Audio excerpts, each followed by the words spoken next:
Hello and Merry Christmas, my MMA true believers. I'm Jason Burgos for Sherdog.com, and I'm joined by the man who has been the overlord of the one championship flyweight division for the better part of the last 6 years. But on February 24th, he will face his greatest challenge yet when he defends his throne against former UFC flyweight champion and one flyweight Grand Prix champion Demetrious Johnson. And that man I speak of is reigning king of the one flyweights, Adriano Moraes. Adriano, thank you so much for the Oh, time. hello, my friend. Merry Christmas to everyone. Thank you again for the opportunity to talk about this fight and everything. I hope you all is well and everything safe. And let's Talk go. to me about Brazilia. Like, what was life like growing up Brazilia? Was it tough? Was it hard time? Was it fun? Was it great? Like, did the reason you did judo, then capoeira, then Brazilian jiu-jitsu because there were dangerous situations you had to go through on a daily basis that you had to protect yourself? Like, what was life growing up there? Yes, of course. When I was a kid, I suffered a lot of bullying in my Mm, schools, because I was adopted. My mom was white, so and I'm a wow. black, Yeah. so I suffered a lot of bullying. Kids don't have no sense though. Yep. So I suffered a lot of bullying. So in my first action that time was like punch the guy in the face. So my mom saw that, man. I need to put this kid in judo and do something like. And uh, and I remember that time I was really like, um I don't wanna like everyone to see me with my mother. Like I'm getting a little shy, very Yeah. shy, and everything like that. Because of it, because of the kind of bullies. So and I started to defend myself with some punches, with like some stuff like that, like just to defend myself. Mm-hmm. But Brasilia was like a really entertainment city, the middle in Brazil, like we like to say it's like a country, a country city, but no, but it's the middle, is the capital of Brazil. Is really good, like I have a really good teenager. I was a really happy kid, I didn't have a problem. I never was really rich, Mm. but my mom always provided everything inside our home. We had a lot of like we had a lot of love and food, and everything. You had the opportunity to make some sports, and to study and everything. Like, my mom was a really angel, you know, send the universe to me. Like, and I'm so thankful to the Lord to give me this opportunity to have Mix Moraes as my mom. Like, so, but when I was teenager, brother, I started to complicate my life with some like a lot of I had a lot of questions without answers that time. Mm. Like why my parents did that to me, why they put me in the orphanage, Yeah. why my mom is white, what the guys keep the bully on me, like that kind of stuff is like getting me like I was like one teenager boy with a lot of these kind of questions Mm. in my mind. So uh, I remember when I was like 14 years old, I started to walk with my friends around my home, like it's my neighborhood friends, Mm. so but in my hood there we have a gang, have a famous gang in Brasilia Okay. that time, like, and we looking for the old guys, and I met, man, I want to be like those guys, they have a lot of respect for where the guy's going. Everybody respect that guys, I want to be like them, like. So uh, we met a lot of friends every day, to do like some betting, like, and introduce us to be at the same game, but juniors that Okay. time, because you're so young. Yeah. But the older guys used us to do some bad things to help them that time, Mm. Okay. because we are young and the police don't like give a shit to us that time, Yeah. like. So And we start to do a lot of things like carry some drugs, fight gangs. It's why that time we train a lot, because you need to have some fights, to defend our group Yeah. in that time. So, and that time I was really focused and to be like that, to get a respect in Yeah. my country, and I like that. And that was really like, that time, that was the thing to do. A lot of kids of our age did that thing, example, Guto Inocente, Rani Yahya, a lot of like famous fighters today, was that time was like me, Mm. so it's why I entered to jiu-jitsu, to like to getting better in those street fights, because when that time, when you lost the fight, it's like it's the end of the world to us. Would you say almost like in America, you'll see a lot of stories where people that grow up in the streets and tough areas will get into hip hop or to get into sports? Is that kind of the thing in Brazil? Like people that grow up in the tough spots in the streets, they get into like Brazilian Jiu Jitsu and they get into MMA or they get into something like that. Is that usually the path a lot of times? Or soccer? Yes, it's after you grew up, you can see in the world everything is the same. Mm. Like have dangerous hood here, have dangerous hoods over there. Yeah. I'm here in Miami, have a lot of dangerous hood here, Mm. and the sport save lives. Yeah. The sport, the art saved lives. Today, a lot of my friends, those times, today is a musician, is a lawyer, is a fighter, is an athlete, or some other is a like it. But I have a lot of friends, unfortunately, died. Is in prison. And it's just a little friends was saved, Yeah. from that bang, like that kind of life you used to have.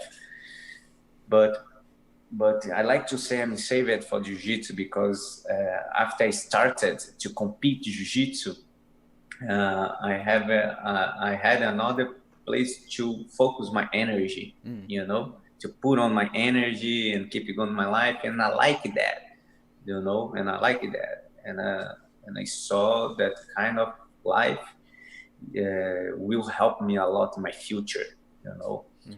So, but Brasilia, bro, Brasilia is like that. Have a lot of movies about Brasilia. You need to watch, to understand more about my city. But I love my city, Brasilia, Brazil. I'm missing that, like everyone, my friends, my old friends. My mom is still there, live there in his house. Thank you, God, I can help her a lot today. I can't wait to bring her to see what I conquers here in America, my house, my wife, and everything.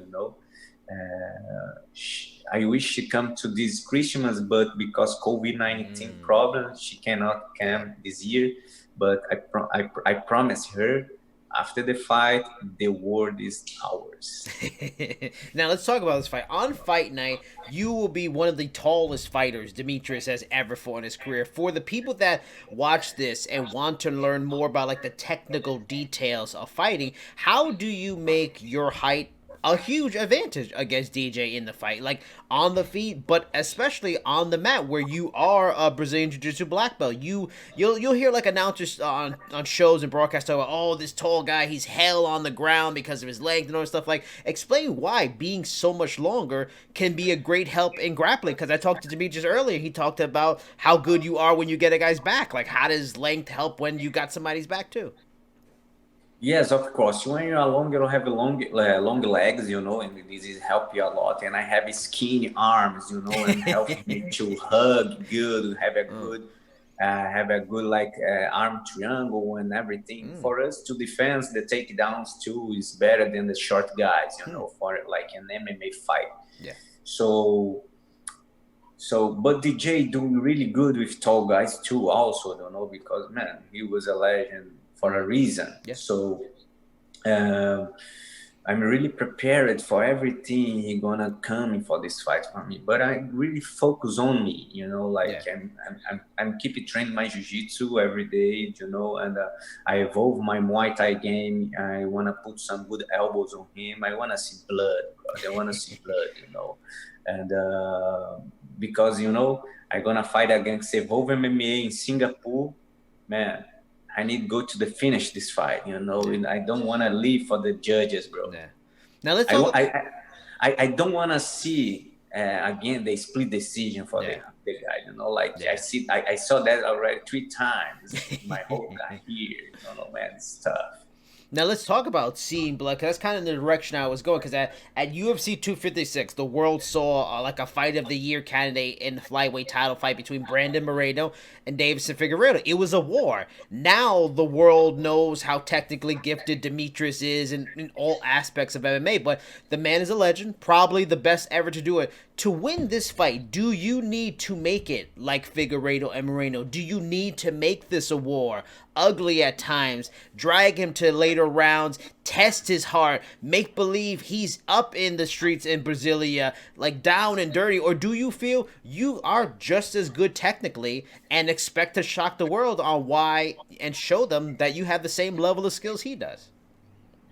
Yeah, obviously, man, I wanna like put in a show, of course, but I'm a smart fighter. If you watch my fights, like sometimes I don't need to like to put a lot of like things to do. I like to put on the ground and try to finish, like. But of course, I need to put everything inside the one circle. Everything I go with everything. I go with my past. I go with my soul, and I know this is opportunity of my life. And then Chatri gave me this opportunity. She put it on the Demetrious Johnson head a premium, a premium, like, who is the guy gonna submit him or knock out him and gonna get a really good big premium. This is the boss said, man, for me, like, and for everybody, like, in this division. So this opportunity is mine, bro. Without a doubt, Demetrius has like universal respect throughout the sport. He's an all-time great and stuff like that. But that doesn't mean he is like your all-time favorite and someone you have dreamed of fighting. If you beat Demetrius, no matter what you do after, that will be like this huge highlight on your resume forever. But personally, to you and your journey through this sport, is beating him like a really big deal and something you've dreamed of, or is it more just like a really important achievement? You understand what it means for your career, but there's other fights, like let's say for example, fighting Bibiano Fernandes, a great champion, another Brazilian at benchweight. Does that kind of fight mean more? Is that the one you'd love, it'd mean the world to get and win, say, than compared to beating Demetrius? No, I think Dimitrios have his story, and he deserves everything he has. And bro, I may go for this fight if I go to fight against everyone they put on front of me. I'm the champion. I need to defend my throne, So it's not like I dream to fight DJ. It's my dream to fight. No, never dreamed that. When I was in Brazil in the street fight over there, man, I never imagined in my life I you be today here.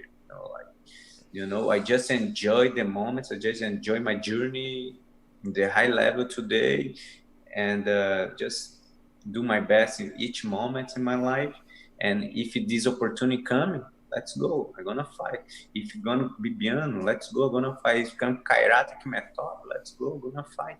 I'm a fighter. I don't care. I don't care who's gonna be, but okay, he's the legend. Okay. Everybody know him. Everybody say him the best. Everybody, P for P found the best in the world and whatever, I don't care. For me, it's no make like difference at all.